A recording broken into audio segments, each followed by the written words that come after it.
Salam kerahiman. Hari ini 6 Maret. Kita akan baca dari 898 dan 948. Kita mulai dalam nama Bapa dan Putra dan Roh Kudus. Amin. 898. Oh Yesusku, Engkau kini mengembalikan kesehatan dan hidupku. Berilah aku juga kekuatan untuk bertempur, karena tanpa Engkau aku tidak mampu melakukan suatu pun. Berilah aku kekuatan, karena hanya Engkau yang dapat melakukan segala sesuatu. Engkau tahu bahwa aku ini anak yang rapuh dan apa yang dapat aku lakukan. Aku sungguh-sungguh mengetahui kekuatan kerahiman-Mu, dan aku percaya bahwa Engkau akan memberikan kepadaku segala sesuatu yang dibutuhkan oleh anak-Mu yang lemah ini. 948 13 Februari 1937. Hari ini dalam ibadat sengsara, aku melihat Yesus disiksa, dimahkotai duri, dan memegang buluh dengan tangannya. Yesus diam saja ketika para serdadu mondar-mandir di dekatnya dan berlomba-lomba menyiksanya. Yesus tidak berkata sepatah pun. Ia hanya memandangku, dan dalam tatapan itu aku merasakan penderitaannya. Begitu mengerikan sehingga kita tidak mampu membayangkan betapa ia menderita bagi kita sebelum ia disalibkan. Jiwaku terasa perih dan merana. Dalam jiwaku, aku merasakan kebencian yang kuat sekali terhadap dosa. Bahkan ketidaksetiaanku yang paling kecil pun tampak padaku seperti gunung raksasa, sehingga aku harus mengadakan penyilihan dengan mati raga dan laku tobat. Ketika aku melihat Yesus disiksa, hatiku tercabik-cabik, dan aku berpikir, apa jadinya orang-orang berdosa kalau mereka tidak memetik manfaat dari sengsara Yesus? Dalam sengsaranya, aku melihat seluruh samudra kerahiman. Doanya Suster Faustina. Oh Yesusku, Engkau kembalikan kesehatan dan hidupku. Pada waktu itu, Suster Faustina sedang sakit. Bahkan sakit yang parah. Pada waktu Suster Faustina merasa lebih sehat, maka dia katakan, Engkau kembalikan kesehatan dan hidupku. Oleh sebab itu dia minta, berilah aku kekuatan untuk bertempur. Karena tanpa Engkau, aku tidak mampu melaksanakan apapun. Dia merasa sehat, dia merasa hidup lagi, tapi dia tahu bahwa dia tetap harus bertempur. Karena yang menjadi kerinduan dia adalah keselamatan jiwa-jiwa. Dan untuk memenangkan jiwa-jiwa, dia tahu dia harus bertempur. Oleh sebab itu dia katakan, mohon kekuatan untuk bertempur. Karena dia tahu tanpa Yesus dia nggak bisa lakukan apa-apa. Dia ulang lagi, berilah aku kekuatan Tuhan. Karena hanya Engkau yang dapat melakukan segala sesuatu. Itu imannya Suster Faustina ya. Hanya Tuhan yang bisa melakukan segala sesuatu.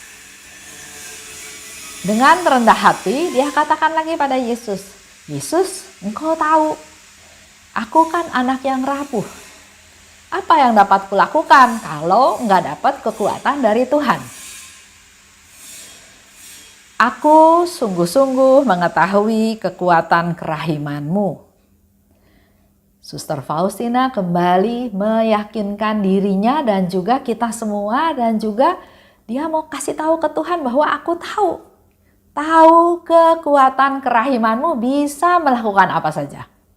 Dan aku percaya Engkau akan memberikannya kepadaku. Segala sesuatu yang dibutuhkan oleh anak-Mu yang lemah ini. Ini menjadi contoh buat kita semua.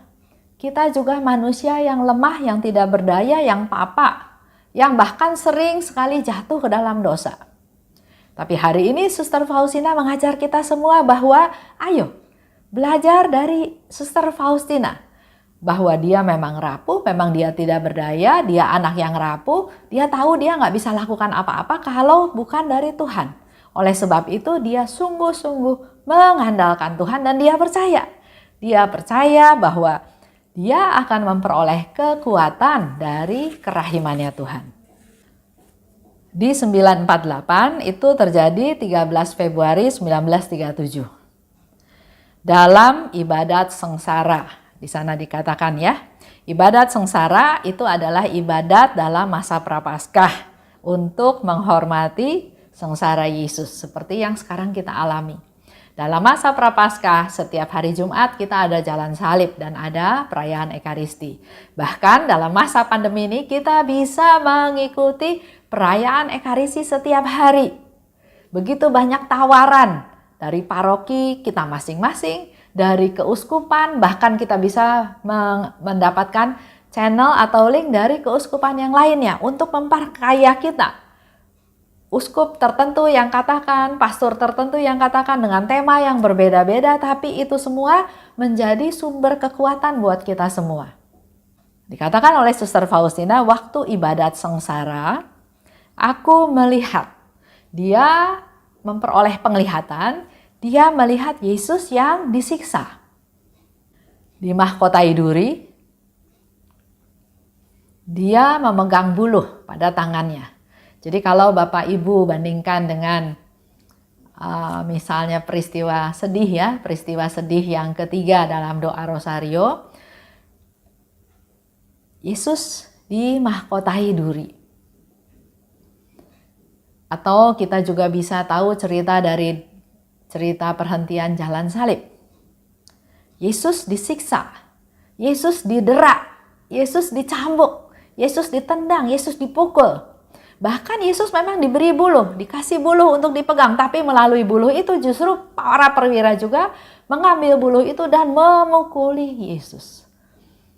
Nah, yang sekarang dilihat oleh Suster Faustina adalah Yesus disiksa, dimahkotai duri. Tapi dia melihat Yesus diam, enggak berontak, enggak melawan, enggak marah, enggak teriak kesakitan, dia diam. Bahkan Suster Faustina melihat serdadu, banyak serdadu ya, mondar-mandir di depannya Yesus dan berlomba-lomba berusaha menyiksa Yesus. Yang lewat pukul, jambak, banyak hal yang dilakukan oleh para serdadu tersebut. Itu yang dilihat oleh Suster Faustina pada waktu ibadat sengsara. Selanjutnya Suster Faustina lihat Yesus diam. Dia nggak berkata apapun. Dia diam. Bahkan Yesus memandang Suster Faustina. Dia memandang Suster Faustina dengan tatapan matanya, dan melalui tatapan matanya Suster Faustina bisa merasakan penderitaannya Yesus. Walaupun dia diam, tapi karena ada hubungan yang sangat erat antara Suster Faustina dan Yesus, maka melalui tatapan matanya Yesus dia bisa merasakan penderitaannya Yesus. Dikatakan oleh Suster Faustina penderitaannya itu begitu mengerikan. Dia menderita buat kita semua. Dia menderita untuk kita manusia berdosa sebelum dia disalib. Jadi apa yang dialami oleh Yesus itu bukan dia menderita pada waktu dia disalib, tapi sebelum disalib dia sudah sangat-sangat menderita. Dengan melihat tatapan mata Yesus, Suster Faustina bilang, jiwaku merana, perih, merasa perih dan merana. Aku bisa merasakan kebencian yang kuat terhadap dosa. Yesus mengalami hal penderitaan siksaan tersebut akibat dia menanggung dosa-dosa manusia. Yesus disiksa bukan karena Yesus berdosa, bukan karena Yesus bersalah. Tapi Yesus menanggung itu semua karena dia menanggung dosa-dosa kita. Oleh sebab itu Suster Faustina begitu merasa benci sekali terhadap dosa. Bagaimana dengan kita? kita tahu dosa kita yang menyebabkan Yesus menderita. Apakah kita jadi benci pada dosa atau ya terus melanjutkan masa bodoh dengan apa yang Yesus alami? Saya harap ini menjadi renungan kita. Jadi dosa itu bukan hanya kita berdosa menyusahkan sesama kita, merugikan orang lain, tapi yang terlebih lagi adalah membuat Yesus semakin menderita karena harus menanggung dosa-dosa kita. Dia nggak bersalah, tapi dia harus menanggung dosa-dosa kita. Ketidaksetiaanku yang paling kecil tampak padaku seperti gunung raksasa. Karena walaupun itu ketidaksetiaan yang kecil, tapi itu juga menyebabkan penderitaan Yesus menjadi semakin berat. Sehingga aku harus melakukan penyilihan dengan mati raga dan laku tobat. Itu yang dilakukan oleh Suster Faustina. Apa yang kita lakukan setelah kita tahu kita berdosa? Apakah kita melakukan laku tobat? Apakah kita melakukan mati raga? Kita berdoa, mohon ampun. Apa yang kita lakukan? Ketika melihat Yesus disiksa, hatiku tercabik-cabik. Apa jadinya orang-orang berdosa kalau mereka tidak memetik manfaat dari sengsara Yesus? Kita semua manusia berdosa. Kalau kita enggak memetik manfaat dari apa yang Yesus sudah derita, dia mau berkorban untuk kita sehingga kita enggak mengalami penderitaan yang seharusnya kita tanggung karena Yesus sudah menanggungnya. Nah, di sini Suster Faustina katakan, apa jadinya kalau kita enggak mau memanfaatkan atau memetik manfaat dari sengsara Yesus? Mungkin kita udah mati karena dosa kita sudah sangat besar, sangat banyak. Coba ukur umur 64 tahun saya. Sejak mulai saya bisa berdosa sampai sekarang, betapa besar dosa saya. Dan itu semua sudah ditanggung oleh Yesus sehingga kita sampai hari ini masih seperti ini. Masih bisa merasakan kasih Tuhan, masih bisa merasakan pengampunan dari Tuhan, pemeliharaan dari Tuhan. Oleh sebab itu, mari manfaatkan. Memetik manfaat dari sengsaranya Yesus. Dalam sengsaranya, aku melihat seluruh samudera kerahiman. Suster Faustina melihat melalui sengsaranya Yesus, dia bisa melihat seluruh samudera kerahiman. Nah, ini menjadi satu tantangan buat kita semua, buat Bapak Ibu. Kalau Bapak Ibu juga mau melihat besarnya kerahiman Tuhan melalui sengsaranya Yesus, mari kita renungkan jam kerahiman. Karena melalui permenungan dalam jam kerahiman, kita sungguh-sungguh bisa tahu bahwa Allah itu begitu baik, begitu pengampun, begitu maha murah, begitu sayang sama kita semua. Kasih Allah adalah bunga. Kerahiman adalah buahnya. Mari kita renungkan itu menjadi permenungan kita hari ini. Supaya sungguh masa Prapaskah ini adalah masa yang betul-betul kita siapkan dengan sebaik-baiknya untuk menyambut kedatangan Yesus pada hari Paskah, pada waktu Yesus bangkit. Dan terlebih lagi kita semakin menyiapkan diri untuk kita masuk ke pesta kerahiman untuk memperoleh indulgensi penuh, hadiah yang luar biasa yang Tuhan berikan kepada kita. Tuhan berikan dengan cuma-cuma. Tapi kita siap menerimanya atau tidak tergantung dari persiapan kita semuanya. Baik, kita tutup ya. Dalam nama Bapa dan Putra dan Roh Kudus. Amin. Salam kerahiman.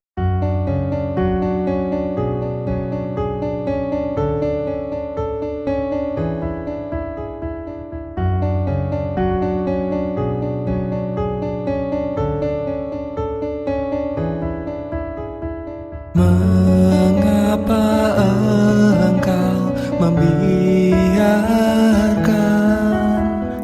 banyak dosa dan kejahatan. Mengapa Engkau tidak menghukumnya?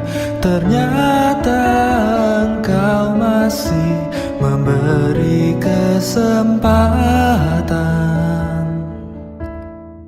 Dia memperpanjang masa kerahiman. Celakalah mereka yang tak menyadari. Tulis dan wartakan kerahimannya. Mohon rahmat bagi mereka yang berdosa. Ya Yesus, terima kasih atas semua kesempatan yang Engkau beri. Ya Yesus, ampunilah atas semua dosa yang terjadi.